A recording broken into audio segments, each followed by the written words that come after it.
Have you ever heard the phrase orthodoxy or death? Recently, I've noticed a growing interest in the topic of orthodoxy on the English-speaking side of YouTube, and I felt it would be worth shedding some light on a rather controversial aspect of the Orthodox faith. At first glance, the phrase itself sounds quite radical.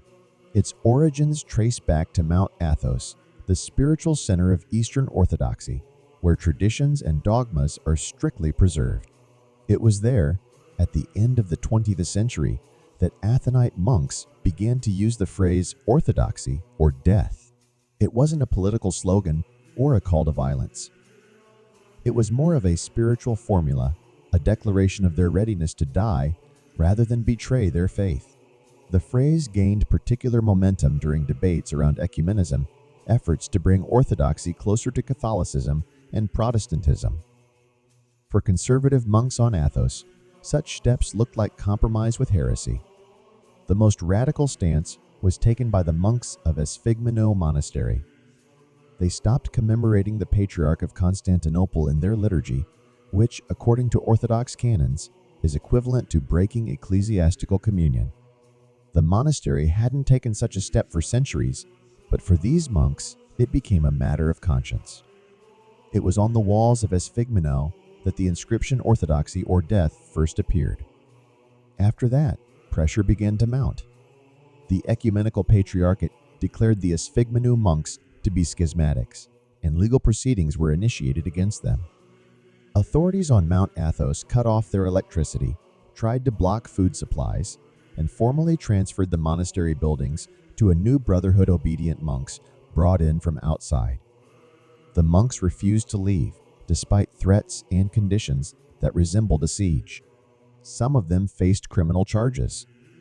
A few were arrested. Yet the Brotherhood remains in Esphigmenou to this day and refuses to recognize the legitimacy of the Patriarchate's intervention. They see themselves as the true guardians of the faith and the pressure as persecution for righteousness. Over time, the phrase orthodoxy or death began to take on new meanings, especially outside of Athos. While for the Esphigmenou monks, it represented a personal spiritual commitment, in other countries, including Russia, it took on a much broader and more ambiguous resonance. After the collapse of the Soviet Union, Russia experienced a revival of religious identity. Orthodoxy returned to the public sphere, and for many, the phrase became a symbol of loyalty to tradition, a rejection of spiritual dilution and modernist tendencies.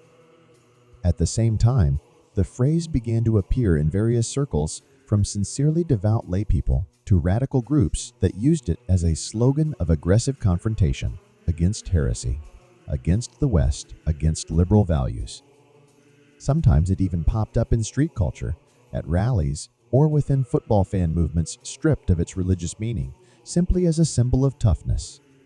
The Russian Orthodox Church does not support the use of this phrase.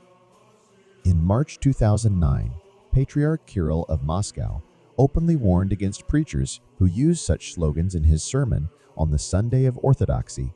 If we hear the words orthodoxy or death, we should be wary of such a preacher. No apostle ever spoke like that. Orthodoxy is the beauty of life, and death is decay, the result of the fall, the work of the devil.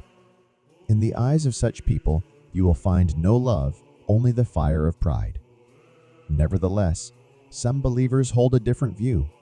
They argue that in its original form, the phrase orthodoxy or death carries no threat at all. It is precisely this ambiguity of interpretation that brought the slogan under the scrutiny of Russian authorities. In December 2010, the Cheryomushki District Court of Moscow declared the phrase orthodoxy or death. Extremist, based on expert analysis, stating it could incite religious hatred and promote the superiority of one religion over others. It was added to the federal list of extremist materials under entry number 865. Interestingly, in 2011, another Moscow court, the Lublinsky District Court, came to the opposite conclusion. Experts from the Ministry of Justice stated that the phrase showed no signs of extremism. However, despite this, the slogan has remained on the banned list officially, At the federal level, its status was never revoked. The phrase orthodoxy or death has come a long way from monastery walls to internet debates and news headlines. It makes you wonder, how do you perceive it?